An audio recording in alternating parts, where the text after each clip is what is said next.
ఆంధ్రప్రదేశ్ ప్రభుత్వ వర్గాల్లో ఈసారి క్రిస్మస్ కానుకగా డీఏ ప్రకటిస్తారా లేదా అనే చర్చ ప్రస్తుతం హాట్ టాపిక్ గా మారింది.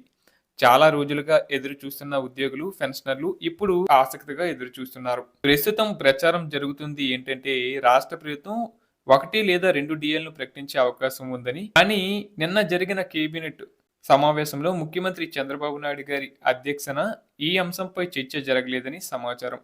దాంతో ఉద్యోగుల్లో కొంత నిరాశ నెలకొంది. ఇక గత ఎన్నికల్లో ప్రభుత్వ ఉద్యోగులు కూటమికి విశేషంగా మద్దతు ఇచ్చారు. పోస్టల్ బ్యాలెట్ ఓట్ల ద్వారా కూడా పెద్ద ఎత్తున తమ మద్దతును ప్రకటించారు.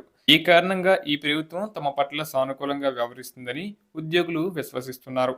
కానీ ఇప్పటి వరకు ఎటువంటి అధికారిక ప్రకటన రాకపోవడంతో ఈ క్రిస్మస్ కి మాకు డిఏ వస్తుందా లేక వాయిదా పడుతుందా అని ఉద్యోగుల్లో సందేహం కొనసాగుతుంది.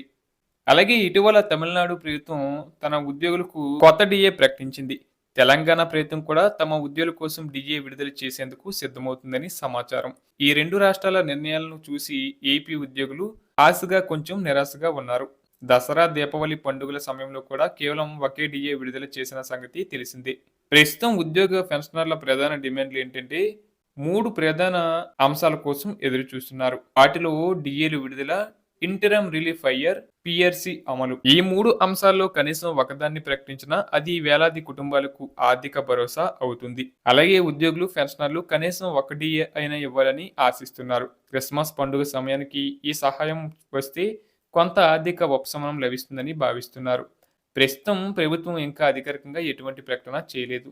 కానీ ప్రజల్లో, ఉద్యోగ వర్గాల్లో ఉన్న ఆశల్ని దృష్టిలో ఉంచుకొని ముఖ్యమంత్రి చంద్రబాబు నాయుడు గారు పాజిటివ్ నిర్ణయం తీసుకుంటారని అందరూ ఆశిస్తున్నారు. ఇక ఇప్పటి పరిస్థితుల్లో డిఏ, ఐఆర్, పిఆర్సి ఏదో ఒకటి ప్రకటిస్తే అది ఉద్యోగులకు, పెన్షనర్లకు నిజమైన క్రిస్మస్ గిఫ్ట్ గా అవుతుంది.